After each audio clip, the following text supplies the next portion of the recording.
Hey guys, what's up? How y'all doing? I'm here to give you guys a recap on the new episode of Dragon Quest The Adventure of Dai, or Dragon Quest Dai no Daibouken, which is on episode 44. Now this episode right here was actually really nice, not too bad, and I'm actually really excited to see what's to come in the next episode, you know. So if anything else, let's just get this started.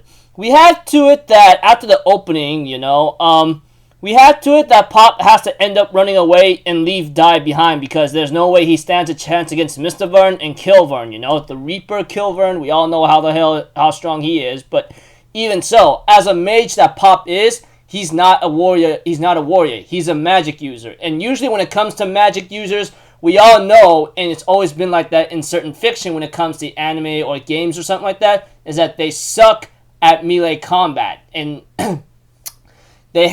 and of course, Pop it goes on the flying run, and Crocodile comes in to save him in time and makes a distraction for them to escape, you know. As for Hadler, he apparently survives his attack against Dai, and what Dai used against him was actually Giga Break, which we all know what that attack is.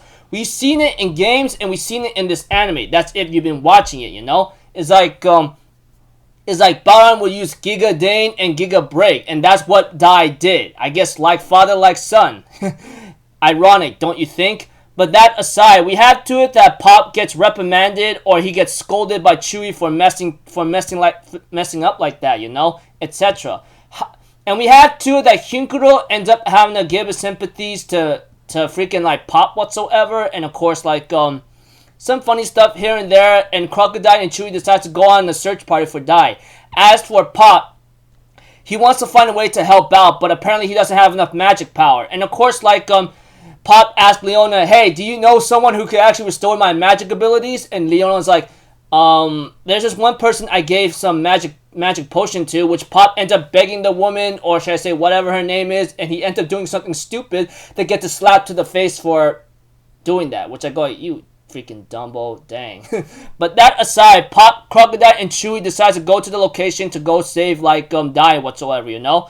As for Leona, they talk to Hinkuro for a bit, and Hinkuro suggests we have to make the stand against Dark King Vearn's territory right away. Because I'm telling you right now, if we don't make the attack very soon, they will recuperate and guarantee we will be in major trouble whatsoever. Whatever the case may be, we have to it that eventually,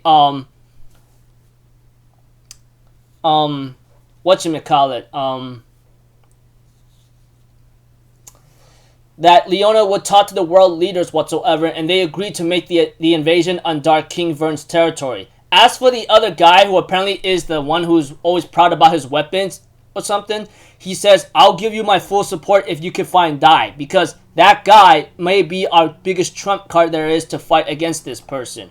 We've seen his power, and we've seen what he can do. Dai, you know?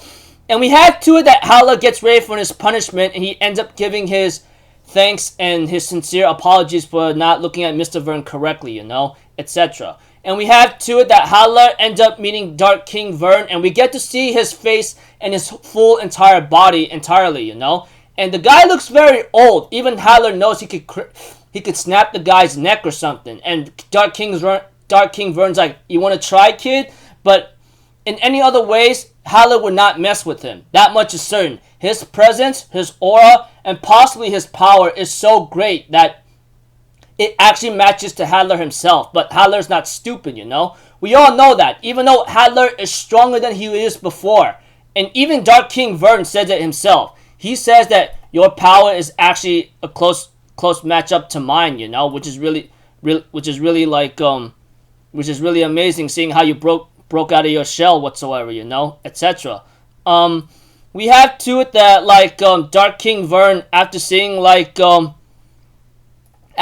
Hadler, you know, like I said, Dark King Vearn, he ends up telling Hadler, you finally broke out of your shell right now, and not to mention, your power is now in almost league with my own, which Hadler actually gives his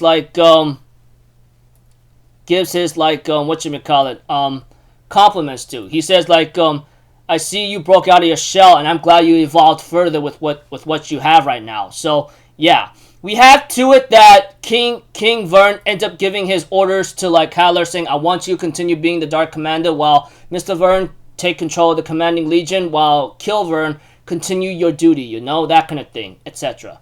Which I thought it was really nice and great, you know. And then we have to it that King Vearn ends up talking to like Hadler towards the very end of the episode. As for Zalbera, he seems to be upset knowing that like he's not being recognized right now, and that he's really mad and upset about that, you know. As for Dai, he does survive, but apparently I guess he's surrounded by something while his sword was actually protecting him. The sad thing about Dai's sword right now is that it has a crack in the middle of it, which is really bad right now because we do not see Hadler's sword yet, which is the champion's or king's sword whatsoever, and it's Orichalcum, you know. And the fact that we don't really know what status or what situation that Hadler's sword is in right now is that like we don't know if that thing's cracked or not, but I'm pretty sure like at least it should sustain some damage, because at least 2 weapons, depending on how they were created whatsoever, they stand a chance against like they should be able to like be tie to tie, but I guess it depends on the person. Okay, enough of me theorizing or making a hypothesis whatsoever. Dai is alive and his sword is trying to protect him, you know? Although it has a crack in the middle, which I hope that gets repaired, because there's no way you're gonna fight with a freaking broken sword, man. Especially when you fought Hadler, man. Yeah. But we had to it that Dark King Vearn ends up talking to Hadler about chess, you know? He ends up talking about like how each piece works. Like a pawn moves forward to defeat its enemies, you know? A knight leaps 8 ways striking from above. And a rook changes horizontally or vertically to decimate foes. A bishop glides diagonally like a phantom. And we had to it that he talks about the queen piece, which is the major powerful player, because we all know, if you guys been playing chess, which I'm pretty sure you did play chess, whether you were growing up or when you were very young up until now, hopefully you all did, would know how chess is like, you know? I mean, like, queen piece is the most powerful piece of them all. We all know that. We all get that.